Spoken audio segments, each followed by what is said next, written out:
క్రియ అనేది కనబడుతుంది. ఎలాగా? చెప్పుకోడులో కనబడుతుంది. చలేస్తుందా? చలి కాసుకో. ఆకలేస్తుందా? అన్నం తిను. దావతేస్తుందా? దప్పికి తీర్చుకుంటే మంచినీళ్ళు తాగు. చేస్తే క్రియ, చెయ్యాలని చెప్పింది మాట మాత్రమే ఉంది ఇక్కడ. కానీ ఆ వ్యక్తికి లేమి,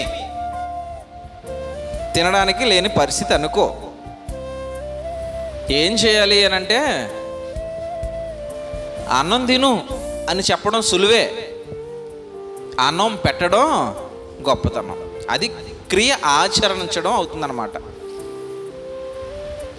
అన్నం తిను అని చెప్తే తింటుంది, క్రియ చేయగలదు. కానీ నువ్వు పెట్టినప్పుడే కదా.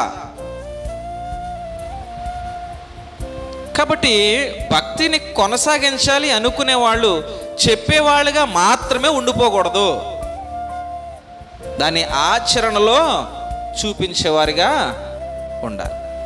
ఆచరణలో చూపించకపోతే ఏమవుతుంది అని అంటే 17వ వచనంలో, అలాగే విశ్వాసము క్రియలేనిదైతే అది ఒంటిగా ఉండి మృతమగును అన్నాడు. అంటే క్రియ లేకపోతే నీ విశ్వాసం కావచ్చు, నీ భక్తి కావచ్చు, అది ఏమవుతుందట? మృతం. అంటే దానికి వాల్యూ లేదు. చనిపోయినటువంటి డెడ్ బాడీ అన్నమాట. వాల్యూ ఏముండదు కదా అని.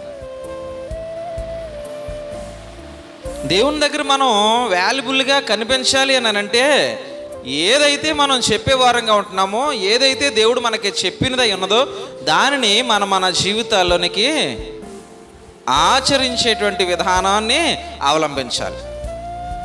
ఆచరణ మనం తీసుకురాలేదు అని అనుకో, అది మృతం, అది నిష్ప్రయోజనమైందనమాట.